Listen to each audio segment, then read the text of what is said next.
할렐루야. 높은 곳에서 나의 골수에 불을 보내어 이기게 하시는 하나님께서 이 시간 우리 가슴에 성령의 불을 보내어 주시어 모든 죄악을 이기게 해주시기를 주님의 이름으로 축원합니다. 모든 것이 잘 될 것입니다.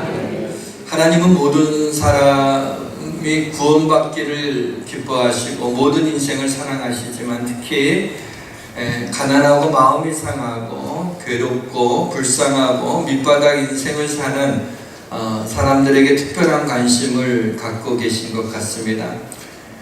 우리 주님께서 행하신 일들을 보게 되면 언제나 가장 가난하고 불쌍한 자들에게 다가가셔서 손을 내미시고 그들을 붙잡아 일으켜 주시고 그들에게 새로운 소망과 은혜를 베푸시는 주님인 것을 보게 됩니다. 저는 이러한 주님이 참 좋습니다. 그리고 고맙습니다. 오늘도 우리 주님이 말할 수 없는 마음의 큰 상처를 갖고 그렇게 감옥과 같은 큰 우울증에 빠져 사는 한 여인을 향하여 주님이 다가가셔서 이 세상에서 느낄 수 없는 큰 기쁨을 가지고 그의 삶이 역전되는 놀라운 일들을 오늘 우리가 함께 생각해 보려고 합니다. 주님의 은혜가 이곳에 우리와 함께 하시기를 주님의 이름으로 축원합니다. 이스라엘은 좀 이렇게 길쭉하게 생겼습니다. 북부 지역은 갈릴리고 중부는 사마리아고 남쪽은 유대 지방입니다. 갈릴리에서 사역하시던 예수님이 바리새인들과의 충돌로 인하여서 그들과 더 이상 충돌하지 않고 남쪽 유다로 가시려고 했습니다. 당시 유다에서 갈릴리에서 유다로 가기 위해서는 사마리아 땅을 지나가야 되는데 그래야 그곳이 지름길인데 유대인들은 거의 대부분이 그렇게 다니지 않고 요단강 쪽을 타고 들어가서 이렇게 돌아서 남쪽 유다 지방으로 지나가곤 했습니다. 왜냐하면 북왕국 이스라엘이 아수르라 그랬죠. 아시리아에 의해서 멸망을 당하고 포로로 북왕국 이스라엘 사람들이 잡혀갑니다. 그리고 나서 이제 페르시아 바사야에 의해서 아수르가 멸망을 당하게 되고 이제 페르시아로 말미암아 해방을 받게 됩니다. 그래서 아수르의 포로로 잡혀있던 사람들이 이제 사마리아 땅으로 돌아왔는데 그곳에는 이미 다른 이민족이 잡족들이 살고 있었습니다. 그들을 어떻게 쫓아낼 수도 없고 그래서 같이 그곳에 살게 됐는데 그래서 그 이방인들과 함께 통혼을 하게 되고 거기서 나온 자녀들을 사마리아인이라 이렇게 부르게 된 것입니다. 그래서 순혈주의자였던 유대인들은 그 사마리아 사람들을 피가 섞였다고 그들을 경멸하고 서로 반목하고 있었기 때문에 특별히 유대인들은 그 갈릴리에서 유다 지방으로 갈 때 사마리아 땅을 아예 밟지도 않으려고 했던 겁니다. 그런데 예수님은 유대인들이 가기를 꺼리는 사마리아로 들어가시는 걸 봅니다. 요한복음 4장 4절에 이렇게 기록이 되어 있어요. 사마리아를 통과하여야 하겠는지라. 여러분 이 말의 뉘앙스가 좀 느껴집니까? 사마리아 그곳을 통과하여야 하겠는지라. 뭐냐면 반드시 사마리아로 가야겠다라고 하는 뉘앙스가 느껴지지 않습니까? 왜 그렇게 하시겠다는 것입니까? 갈릴리에서 유다로 갈 때 그것이 지름길이기 때문에 예수님이 내가 사마리아를 통과하여야 하겠는지라 라고 말씀하시겠습니까? 그것이 아니죠. 영혼과 마음을 치유해야 될 아무도 관심 갖고 있지 않는 불쌍한 한 여인을 향하여 주님이 아셨고 그 여인 때문에 내가 사마리아 그 땅을 통과하여야 하겠는지라 라고 의지를 표현해 주신 것입니다. 사마리아 땅에 들어가신 예수님이 수가라고 하는 작은 성 인근에 이르러 피곤하셔서 우물가에 앉아 계셨습니다. 그 우물은 야곱의 우물이라고 야곱이 에서에게 아들에게 준 것이 오늘날까지 이어져 온 것입니다. 적어도 한 4, 5천 되는 그런 우물이었습니다. 그때 정오 때쯤에 낮 12시에 그 우물가에 앉으셨는데 성경에 6시라고 나오죠. 6시라고 나오는 것은 우리나라 시간으로 얘기하고 유대인 시간이고요. 우리나라 시간으로는 6시가 바로 정오를 가리키는 겁니다. 바로 그때였습니다. 사마리아 한 여인이 물을 기르러 우물가에 도착을 하게 됩니다. 보통은 아침과 저녁과 같이 시원한 시간에 물을 길러 오는 것이 일반적이었습니다. 그러니까 그 한낮에 그 가장 뜨거울 때 물을 길러 왔다는 얘기는 동네 여인들하고 마주치고 싶지 않은, 그들을 피해서 덥지만은 그때 홀로 우물가에 온 것임을 알 수가 있습니다. 당시 수가성에 사는 사람들은 우물가에 가서 물을 깃는 것이 하루의 일과였습니다. 수가성에서 그 우물가가 있는 곳까지는 한 2km 된다고 합니다. 그러니까 2km 물을 길러 와서 그 다음에 물을 가지고 2km를 도로 가야 되는 10리길, 4km가 되니까 10리길이나 되는 것을 날마다 왕복해야 되는 일이라서 당시에 물이 귀했던 그 당시에 이 우물은 굉장히 귀했던 것이고, 여인들에게 있어서 이 물 깃는 수고야말로 가장 큰 수고가 아닐 수가 없었던 것이었습니다. 근데 이 여인이 이제 도착을 했을 때 예수님께서 여인에게 물을 좀 달라라고 얘기합니다.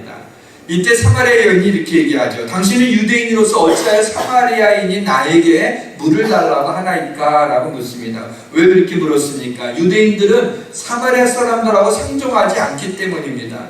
더군다나 남녀가 내외하던 이런 시대에 있는데 당신은 남자고 유대인인데 어떻게 나한테 물을 달라고 얘기할 수가 있습니까? 라고 너무 놀라는 장면을 보게 됩니다. 예수와 이 사마리아 여인과의 대화의 주제는 처음에 물로 시작을 하게 되죠. 그런데 이 두 사람의 대화를 잘 보고 있으면 좀 웃깁니다. 왜냐하면 동문서답을 하는 것 같아요. 예수님이 말씀하신 그 물에 대한 그 의미를 여인이 잘 깨닫지 못했던 것입니다. 예수님이 이 물을 마시는 자는 다시 목마르거니와 내가 주는 물을 마시는 자는 영원히 목마르지 아니하니 내가 주는 물은 그 속에서 영생하도록 솟아나는 샘물이 되리라, 이렇게 얘기하시니까 여자가 주여 그런 물이 있으면, 목마르지도 않는 그런 물이 있으면 내가 여기 물 길러 오지도 않으니까 나에게 그 물을 좀 달라고 얘기해요. 예수님은 영생수를 얘기하고 있는데 이 여인은 H2O 물을 이야기하고 있는 거죠. 그래서 4km나 되는 더군다나 뜨거운 날 내가 물 길러 오는 수고를 하지 않게 영원하도록 솟아나는 그 샘물을 나에게 주십시오라고 예수님께 말씀하고 있는 것입니다. 흥미로운 것은 이 대화가 예수님이 여인에게 물을 좀 달라라는 것에서 시작했는데 이제 보니까는 여인이 예수님에게 물을 좀 달라라고 하고 이렇게 바뀌어지게 되고 있는 것을 볼 수가 있습니다. 이 여인이 예수님과 대화하는 가운데 자기도 모르는 사이에 자신이 영적으로 목마른 자라고 하는 것을 희미하게나마 깨닫기 시작을 했습니다. 그리고 예수님은 이 여인의 마음을 아셨습니다. 그는 하나님이셨기 때문이죠. 그래서 요한복음 2장 25절 하반절에 보면 이는 그가 친히 사람의 속에 있는 것을 아셨습니다. 우리 주님께서는 사람의 속에 있는 그 마음을 다 아시기 때문에 이 여인을 위해 이곳까지 왔고 그 여인이 어떠한 삶을 살았는지, 그 마음이 얼마나 엉망진창 가리가리 찢어졌는지를 주님이 알고 계셨기 때문에 이 여인을 향해서 주님이 개인적인 문제로 새로운 대화를 시작하는 것이 부자연스럽지 않았습니다. 이미 주님은 그것을 알고 이야기하시는 겁니다. 이렇게 얘기를 해요. 가서 당신의 남편을 데리고 이리로 오시오.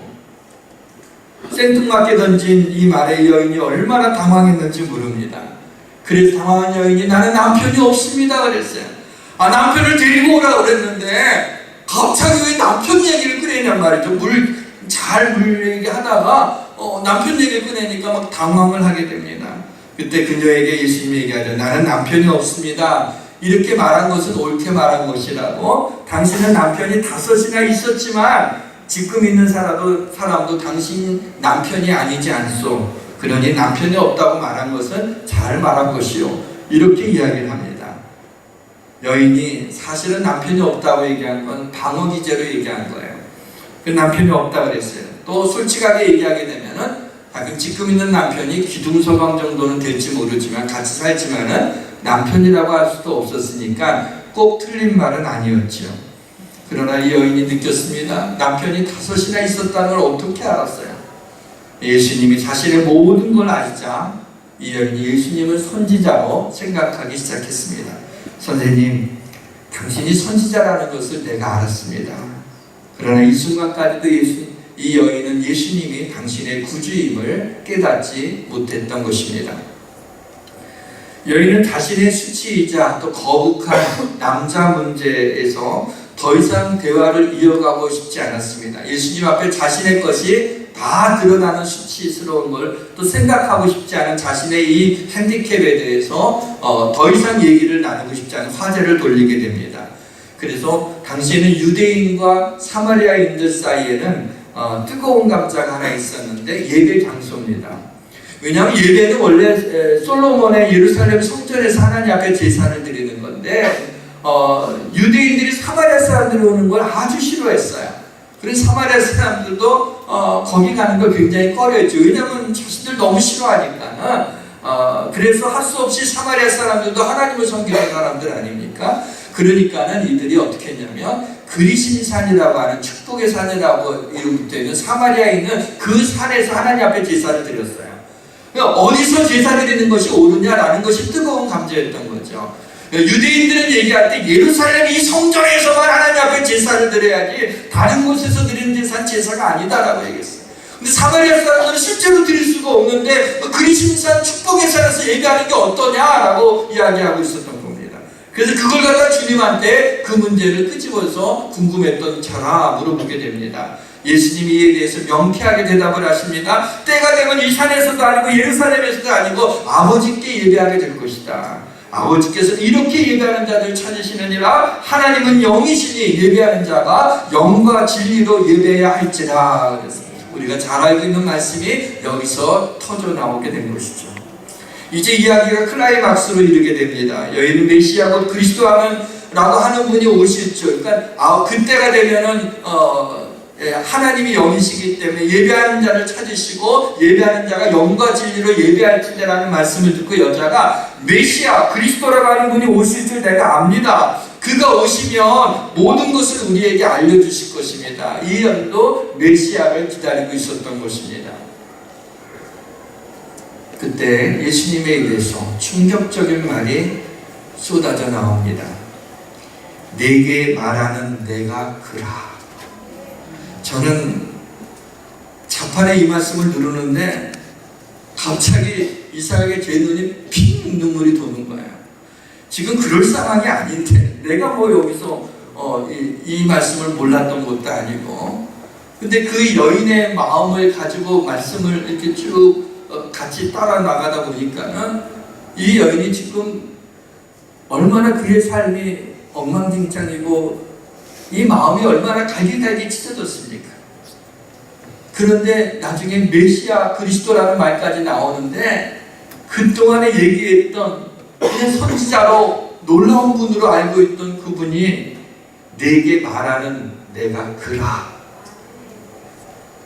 이 주님을 만났을 때 제 눈에서도 핑 하고 갑자기 눈물이 보였는데 하물며 그리스도를 기다리던 그녀가 눈앞에 서 있는 주님에게서 내가 말한 내가 그라라는 주님의 음성을 직접 들었으니 어찌 이 여인이 눈물을 흘리지 않았겠습니까? 이 여인의 마음이 뜨거워졌습니다. 물을 들어왔던 이 여인이 물동이를 버려두고 흐르는 눈물을 손으로 훔치며 2km나 되는 그 동네 수가성으로 달려가서 사람들한테 외칩니다. 와서 이 사람을 보시오. Come and see. 와서 보시오. 이분은 내가 과거에 행한 모든 것을 나에게 말한 분입니다. 이분이 그리스도가 아니겠습니까? 하면서 사람들한테 외치기 시작을 합니다. 작은 성 및 그곳 수가성. 오늘날에도 그렇게 큰 마을이 아닙니다. 그러니 2000년 전에는 불과 그저 10개 가구, 한 20몇 가구 정도나 있을 그럴 법한 아주 작은 마을에 이 여인이 남편이 그동안의 남자가 5명이나 갈아치우고 지금 있는 남자도 남편이 아니라면 얼마나 방탕한 삶을 살았는지 이 동네 사람이 모르는 사람이 없었을 것입니다. 그리고 동네 사람들이 자신의 이야기를 하는 게 듣기보다 싫어서 동네 여인들의 시선을 피하고자 홀로 가장 뜨거울 때 물을 기르러 우물가에 왔던 여인 아닙니까? 어떻게 보게 되면 그 가장 한낮에 물을 길러오는 여인처럼 불쌍한 여자가 어디 있습니까? 그러나 그래서 주님을 만나, 그래서 우리 주님이 그 여인을 찾아와 주셨던 겁니다. 놀라운 일이 벌어졌습니다. 물을 길러왔던 여인이 물동이 벌어지더니 막 사람들한테 달려가서 얘기합니다. 그리스도를 만났다고 얘기합니다. 여러분, 이 기쁨이 짐작이 되십니까? 이 여인이 이 순간에는요, 자신의 과거의 부끄러움이 다 없어졌어요. 억누를 수 없는 환희가 가슴 깊은 곳에서 솟아나오기 시작해요. 여지껏 느낄 수 없었던 기쁨이 가슴 속에서 솟아나옵니다. 깊은 상처와 쓴뿌리가 치유받은 거죠.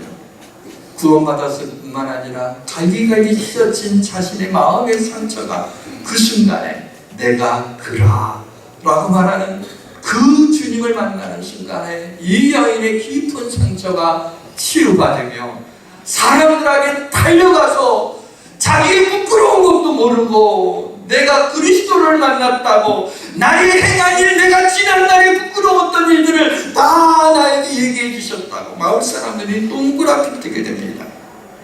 자신의 삶이 저주받은 삶이라고 생각했던 여인이 죄 많은 삶, 부끄러운 삶을 살았던 자신에게 다가오신 그분이 바로 그리스도 되신 주님이시라니, 그 주님이 날 찾아오시다니 얼마나 이 여인이 감격했을까. 그때 기적과 같은 일이 일어납니다. 오늘 말씀의 본문이자 제목입니다. 한 구절을 아예 제목으로 했어요. 왜냐하면 뺄 수가 없었어요.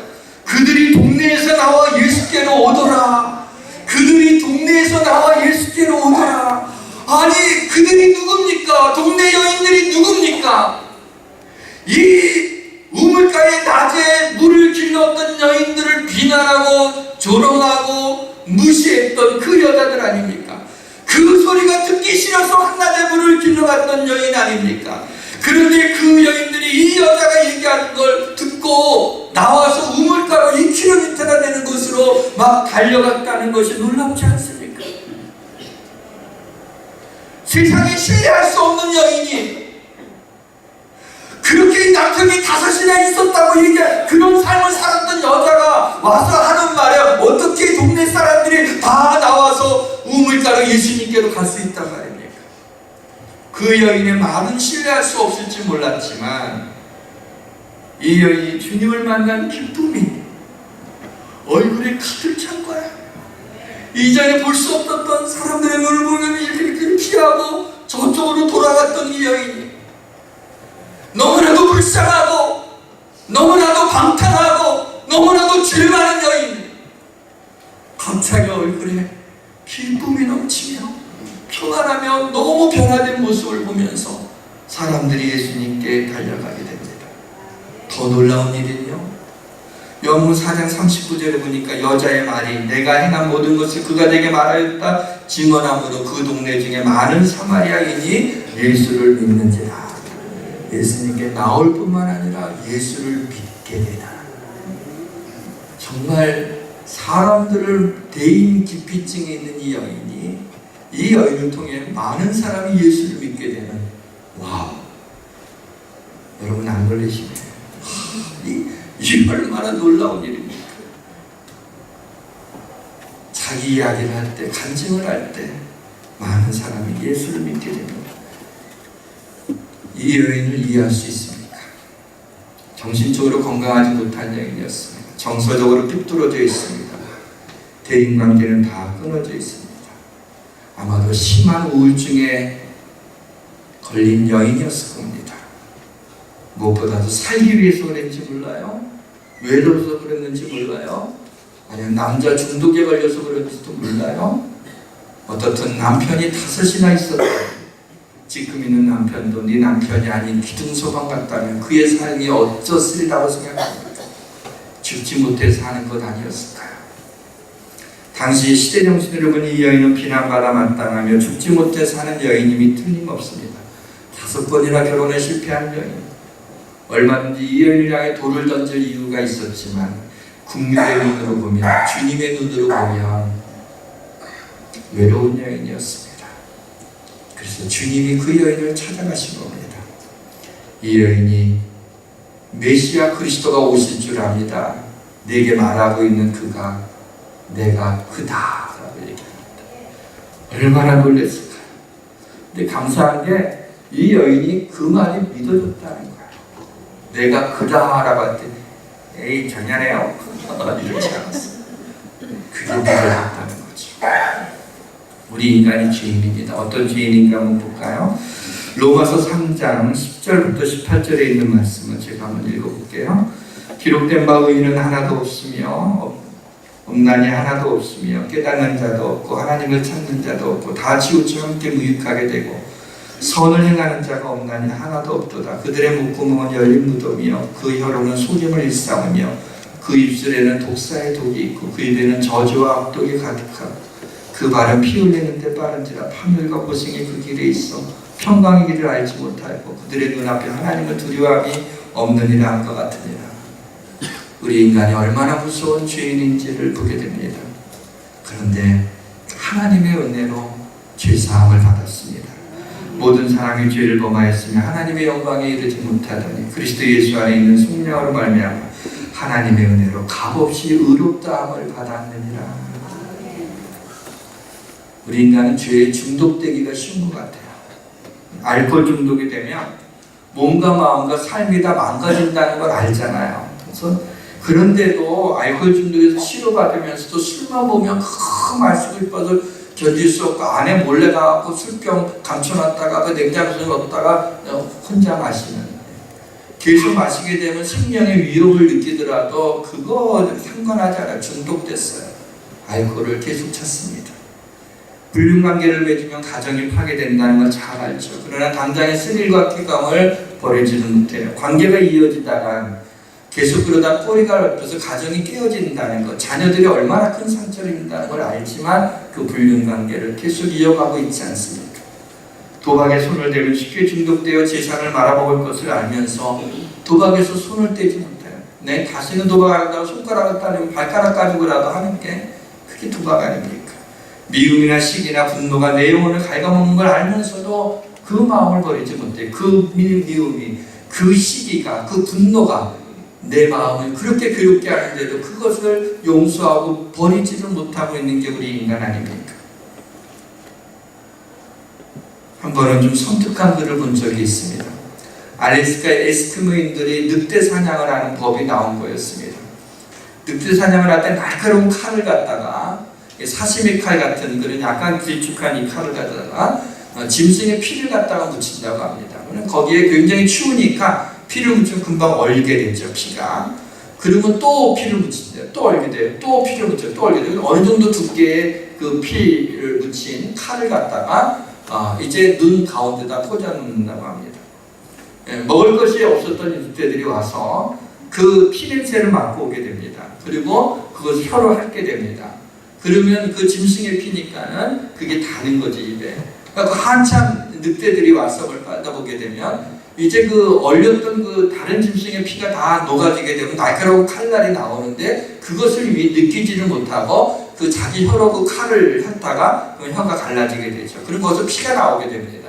그런데 그 피를 보면서 뜨거운 피가 나오게 되니까 이게 신선한 피구나 하고 생각을 못하고 자기 피인 줄 모르고 계속 혀를 핥다가 그만 너무 피를 많이 흘리고 혀가 갈라져가지고 거기서 이렇게 기절하게 됩니다. 그러면 가갖고 지워오면은 그게 늑대 사냥이라고 합니다. 저는 왜 섬뜩했냐면은 그 장면도 섬뜩하지만 우리 인간의 죄의 결말을 보는 것 같아서 너무 섬뜩했습니다. 이 땅의 쾌락과 죄악을 쫓아서 행해다 결국에는 그것을 빨아먹다가 자기 혀가 갈라지고 죽는지도 모르면서 그렇게 살아가고 있지는 않습니까? 수가성의 여인이 외로움에 중독되었던지 남자에 중독되었던 지독한 가난 때문이었던 이유를 알 수가 없지만 마음의 병을 깊이 알고 있는 여인을 찾아가 만나주시고 그 여인에게 자신이 그리스도이심을 나타내 주시며 그 여인이 세상에서 얻을 수 없는 가장 큰 기쁨을 얻으며 그런 귀한 선물을 주셨습니다. 사랑하는 성도 여러분, 예수님만이 이 땅의 모든 죄와 중독에서 끊어질 수 있는 그리스도의 보혈만이 이 모든 죄의 중독에서 끊을 수 있음을 믿으시길 주의 이름으로 축원합니다. 한 번은 어떤 시어머니가 이제 며느리 댁을 오게 됐습니다. 좀 간만에 오게 돼서 기쁜 마음으로 갔습니다. 그랬더니 이제 아들은 출근하고 며느리는 이제 어머니 맛있는 거 해드린다고 시장을 보러 갔습니다. 그리고 이제 뭐 심심해서 이렇게 딱 앉는데 식탁에 어떤 책이 딱 놓여 있는 거예요. 그래서 그걸 보고 심심하던 책, 이게 뭔 책인가 하고 딱 보니까 가계부였어요. 거기에 그 며느리가 얼마나 세세하게 다 이렇게 그 지출한 내용을 잘 이렇게 자세히 적어놨는지 몰라요. 아이고 알뜰하게 살림 잘하는구나. 뭐 시어머니 입이 이렇게 됐어요. 아이고 우리 며느라가 그래도 잘 살림을 하는구나. 근데 쭉 보다가 조금 이상한 걸 하나 봤어요. 보니까 촌녀 니은 하고 10만 원 이렇게 써 있는 거야. 촌녀 니은 10만 원이 뭐지? 10만 원? 그래서 그냥 넘어갔어요. 뭔가. 근데 그 다음 달 애들이 딱 보니 거기도 촌녀 니은하고 10만 원 또 써 있는 거야. 이게 또 써 있네. 궁금하네. 다음 페이지 읽고 또 비슷한 날짜에 또 촌녀 니은하고 10만 원 써 있는 거예요. 촌년? 뭐지? 그리고 자기가 용돈 받는 그 날짜, 은행에 들어오는 날짜가 그게 맞는 거야. 날 촌년이라고.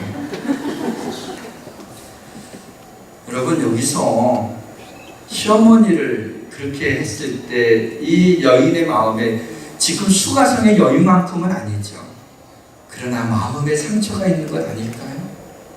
마음이 아프니까 뭔가 좀 시어머니에 대한 어떤 그런 불편한 게 있으니까 소심한 복수를 하고 있는 거예요. 그게 들켜가지고 좀 그게 화가 될 수 있었지만 그 뒤에 일은 안 나와서 어떻게 결말이 되는지는 모르겠어요. 저는 그 글을 읽다가 웃으면서도 우리에게 그런 마음의 병 없는 사람이 어디 있습니까? 어쩌면 남들이 눈치채지 못하지만 수가성의 여유만큼이나 그렇게 갈기갈기 찢어진 마음으로 부둥켜 안고 살아가는 그런 사람들이 없을까요? 사랑하는 성도 여러분, 수가성의 여인이 혹시 내가 아닐까요?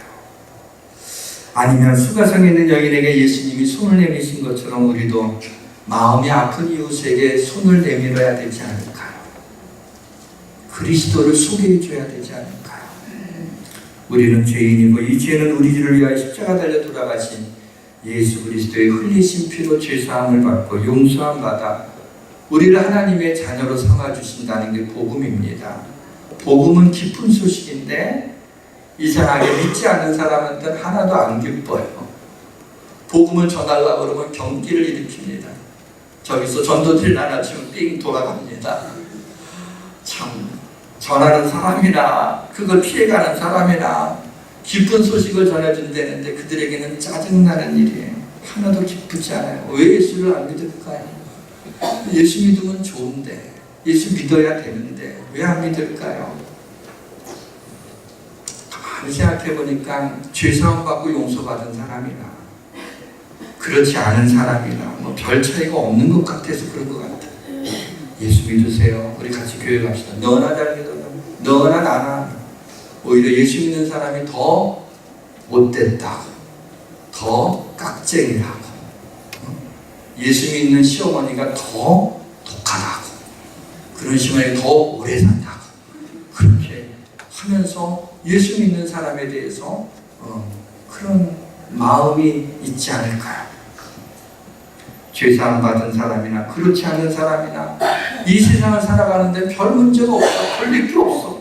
예수 믿는다고 더 잘 사는 것 같지도 않고 안 믿는다고 뭐 또 그런 것 같지 않고 굳이 교회 나갈 필요가 없다고 생각해요. 안티크리스찬들이 인터넷 댓글을 잡고 있어요. 그들은 뭐 교회에 대해서는 뭐 물론이지만 교회가 아닌 어떤 거에 대해서도 연예인이랑 항상 악플을 많이 달아요. 난 청년들을 사랑하지만 얘네들이 왜 그런지 모르겠어요. 좀 좋은 말, 썸프를 좀 다르면 좋을 텐데 악플을 달아갖고 막 자살하는 연예인들이 나오고 막 그러잖아요. 이왕이면 좋은 말 해주지. 그 자기 얼굴 안 나온다고 막 가슴. 그리고 나서 그것 때문에 얼마 전에 자살한 사람들 있잖아요.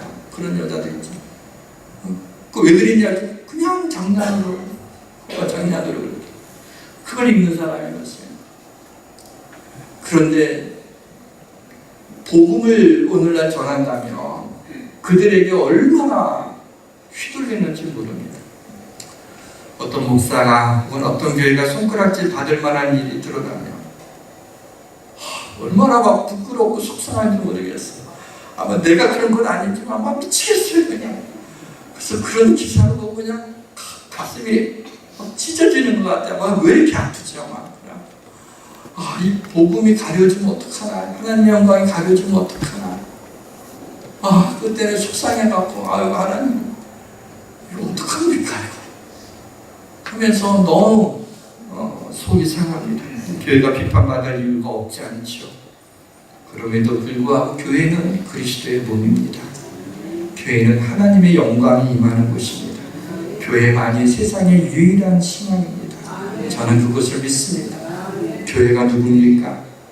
여러분 자신 아닙니까? 성령이 거하시는 하나님의 성전인 것을 알지 못하느냐고 그렇게 묻고 있지 않습니까? 먼저 우리 마음에 있는 병을 십자가에서 흘리신 그 보혈의 은혜로 그리스도 주님을 만나 씻음을 받고 우리가 믿는 자면 우리가 믿는 것을 믿지 않는 분들에게 소개해야 하지 않을까요? 수가성의 여인처럼 내 말은 못 믿어도 내가 기쁨으로 달려가서 우리 이웃에게 교회에 나가자고 말한다면 우리 얼굴의 기쁨을 보면서 도대체 뭐가 그렇게 기쁜 거야? 그렇게 마음이 평안한 이유가 뭐야? 예수님을 궁금해하지 않을까요? 복음을 전하는 자가 없이 어떻게 복음을 들을 수 있을까요? 복음을 듣지 않으면 어떻게 믿을 수 있을까요? 이번 주간 우리의 작은 입으로 이웃을 교회로 초청할 때 여러분의 말 때문이 아니라 성령이 도와주셔서 영혼들이 하나님께 돌아올 줄 믿습니다. 하나님을 찬양합시다. 세상 모든 민족이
주님의 보혈로 덮어주시고 기억하지 아니하시고 용서해 주심을 감사합니다.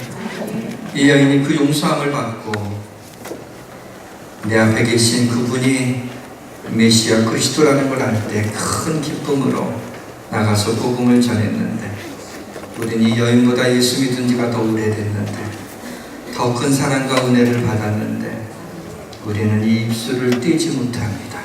주여, 이제 다음 주 추수감사절을 맞이해서 우리 이웃을 초청할 때 저희들이 기쁜 마음으로 초청할 수 있도록 우리 입술을 열어주시기를 원합니다. 하나님 여인과 같은 큰 기쁨을 가지고 마음의 상처를 씻음받고 하나님의 복음을 전하는 하나님께 영광 돌리는 삶을 살아내게 하여 주옵소서. 예수님의 이름으로 기도합니다.